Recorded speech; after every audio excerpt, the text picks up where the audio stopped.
Livro A Visão do Tabernáculo, Dong Yulan, capítulo 13. Tema desta semana, as tábuas do tabernáculo. Meta de hoje, leitura das páginas 140 a 143. Os efésios foram distraídos da visão da economia de Deus. Em Éfeso, Áquila e Priscila conheceram Apolo, homem fervoroso no espírito e cheio de eloquência. Atos 18, 24. Apesar de ser muito eloquente, ele não tinha uma visão clara sobre a economia de Deus no Novo Testamento. Provavelmente, ele tivesse muita facilidade de aprender as verdades bíblicas e de ensiná-las, permanecendo, contudo, na mente, não usando o espírito ao falar. Ao verem Apolo pregar, Áquila e Priscila perceberam que ele conhecia somente o batismo de João e não o do Espírito Santo. O batismo de João estava relacionado com um período de transição do Antigo para o Novo Testamento e era apenas um sinal exterior da realidade espiritual e interior do arrependimento. O objetivo da obra de redenção de Cristo não é somente fazer com que o homem se arrependa, mas principalmente que o receba para dentro de si, como seu Salvador e sua vida. Isso corresponde a ser batizado no Espírito Santo. Muitos cristãos hoje pregam apenas o evangelho de arrependimento, visando livrar as pessoas da morte eterna. Eles não percebem que após o arrependimento, os pecadores tornam-se vasos limpos para conter o próprio Deus triuno, para conter Cristo como a vida divina. O arrependimento representado pelo batismo de João é apenas a porta de entrada, o primeiro passo para uma vida cheia de Deus. A ênfase de Apolo no batismo de João indica que ele vira apenas que o homem era um pecador e que precisava arrepender-se para a purificação dos pecados. Talvez alguns considerem essa questão insignificante, contudo, por causa do ensinamento superficial e parcial de Apolo, a igreja em Éfeso sofreu grande dano. Mais tarde, ao voltar a Éfeso, Paulo perguntou aos cristãos ali se eles haviam recebido o Espírito Santo ao crer. Eles responderam que nem mesmo sabiam que havia o Espírito, tendo sido batizados apenas no batismo de João. Paulo explicou-lhes que João havia realizado o batismo de arrependimento, dizendo às pessoas que deviam crer naquele que viria após ele, isto é, em Jesus. Ouvindo isto, aqueles cristãos efésios foram batizados em nome do Senhor Jesus. Atos capítulo 19, versículos do 1 ao 5. Apesar disso, o ensinamento de Apolo influenciou profundamente a igreja em Éfeso.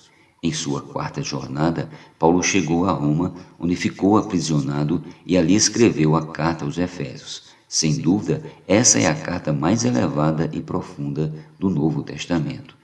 Isso poderia levar-nos a pensar que a igreja em Éfeso estava em uma situação espiritual muito elevada e adequada. Entretanto, o fato de Paulo ter tratado nessa epístola de assuntos ao mesmo tempo básicos e profundos é indicativo de que aquela igreja havia se desviado da economia de Deus.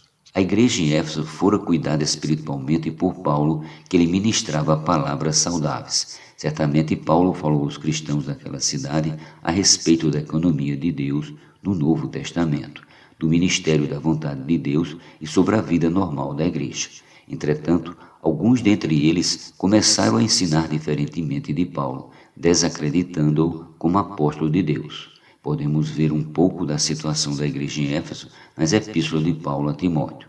Quando Paulo foi à Macedônia, ele deixou Timóteo em Éfeso, encarregando de advertir certas pessoas que ensinavam doutrinas diferentes. 1 Timóteo capítulo 1, versículos do 3 ao 4, versão RV.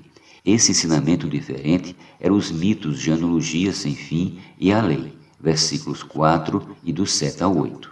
Essas coisas eram loquacidade frívola, versículo 6, e diferiam do ensino dos apóstolos, o qual estava centrado em Cristo e a igreja, isto é, na economia de Deus. Timóteo, entretanto, não foi capaz de corrigir essas pessoas, talvez por serem irmãos destacados na igreja. Como resultado, acabou enfraquecendo espiritualmente. Paulo, então, escreveu-lhe uma segunda carta a fim de fortalecê-lo. 2 Timóteo, capítulo 1, versículos do 6 ao 7. Cerca de 30 anos depois, Deus, por meio de João, descreveu a situação de 7 igrejas da Ásia, incluindo Éfeso. Sobre essa igreja, Deus disse: Conheça as tuas obras, assim o teu labor como a tua perseverança, e que não podes suportar homens maus, e que pusestes à prova os que a si mesmos se declaram apóstolos e não são, e os achastes mentirosos, e tens perseverança e suportastes provas por causa do meu nome, e não te deixaste esmorecer. Tenho, porém, contra ti que abandonaste o teu primeiro amor. Lembra-te, pois, de onde caíste, arrepende-te e volta à prática das primeiras obras, senão venho a ti e removerei do seu lugar o teu candeeiro. Apocalipse capítulo 2, versículos do 2 ao 5. Vemos que pouco a pouco todas as palavras estranhas, todas as ênfases inadequadas que os efésios receberam, acabaram por fazê-los abandonar seu primeiro amor pelo Senhor. Apolo foi quem plantou a semente de ensinamentos diferentes na igreja em Éfeso. Quando Áquila e Priscila ouviram sua pregação sobre o batismo de João, imediatamente chamaram-no e lhes puseram a palavra com exatidão. Atos capítulo 18, versículos do 24 ao 28. No entanto, o dano já estava feito.